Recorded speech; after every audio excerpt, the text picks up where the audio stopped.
ఇవాళ మనం మైక్రోబయాలజీలోని second unit morphology and physiology of bacteria గురించి తెలుసుకుందాం. జనరల్లీ మైక్రో ఆర్గానిజమ్స్ ఏంటంటే హెట్రోజీనియస్ గ్రూప్, లివింగ్ ఆర్గానిజమ్స్ కింద చాలా టైప్స్లో క్లాసిఫై చేశారు.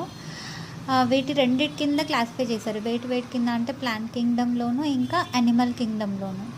బట్ దీని సెల్యులర్ ఆర్గనైజేషన్, బయోకెమికల్ రియాక్షన్స్ని బేస్ చేసుకొని తర్వాత వీటిని థర్డ్ కింగ్డమ్లోకి క్లాసిఫై చేశారనమాట. సో థర్డ్ కింగ్డమ్ నేమ్ ఏంటంటే ప్రొటిస్టా. సో ఎందుకు దీంట్లోకి మార్చారంటే based on their cellular organisation and biochemical రియాక్షన్స్ని బేస్ చేసుకొని ప్రొటిస్టా కింగ్డమ్ కింద పెట్టారు.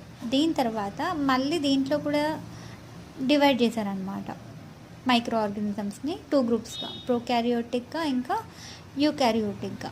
సో ప్రోకారియోటిక్ వచ్చేసేసి యూనిసెల్యులర్ ఆర్గానిజమ్స్, యూకారియోటిక్ వచ్చేసేసి మనకి multi cellular organisms. So prokaryotic కింద మనకి బ్యాక్టీరియా, బ్లూ గ్రీన్ ఆల్గే ఇవి వస్తాయి ఎగ్జాంపుల్.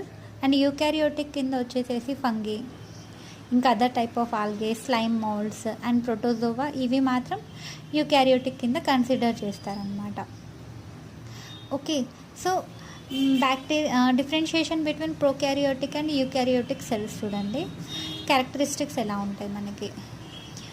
క్యారెక్టరిస్టిక్స్లో న్యూక్లియస్లో మనకి ఏమేమి ప్రజెంట్ అయి ఉంటాయి? Nuclear membrane, nucleolus, deoxyribonucleoprotein, chromosome, mitotic division, ఇవన్నీ ప్రోకారియోటిక్లో ఏంటి? Absent except the chromosome 1 circular ఫామ్లో ప్రజెంట్ అయి ఉంటుంది. అది యూకారియోటిక్లో వచ్చేసేసి మోర్ దెన్ 1 అనమాట.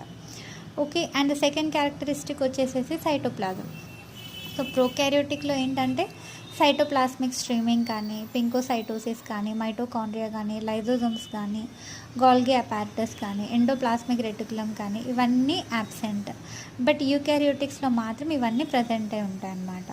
So chemical composition of the cell వచ్చేసేసి స్టిరాల్స్, మురామిక్ యాసిడ్. ప్రోకారియోటిక్లో వచ్చేసేసి స్టిరాల్స్ యాబ్సెంట్, బట్ మురామిక్ యాసిడ్ వచ్చేసి ప్రజెంట్ అయి ఉంటుంది. అది యూకారియోటిక్స్లో అయితే స్టిరాల్స్ ప్రజెంట్ ఉంటాయి, మురామిక్ యాసిడ్ అనేది యాబ్సెంట్ అయి ఉంటుంది అన్నమాట. ఓకే, ఇది మనకి జనరల్గా మైక్రో ఆర్గానిజమ్స్ గురించి ఇంట్రొడక్షన్. ఓకేనా. సో నెక్స్ట్ వచ్చేసేసి size of the bacteria. So ఎప్పుడైనా కానీ సైజ్ ఆఫ్ ది బ్యాక్టీరియా మనం మెన్షన్ చేస్తూ ఉంటాం, లైక్ ఎలా ప్రతిదానికి ఒక యూనిట్ పెడతాం కదా, కిలోమీటర్స్ ఇలా అనేసి. అలాగే మనం బ్యాక్టీరియాని డినోట్ చేసేటప్పుడు సైజ్ ఆఫ్ ది బ్యాక్టీరియాని మనం మెన్షన్ చేయాలన్నమాట. సో దానికోసం ఇచ్చిన యూనిట్ ఆఫ్ మెజర్మెంట్ వచ్చేసేసి మైక్రాన్స్. ఏమంటాం? మైక్రాన్స్ అనేసి అంటాం. సో దీన్ని ఎలాంటి సింబల్తో డినోట్ చేస్తామంటే మ్యూ ఆర్ మ్యూ ఎం తోటి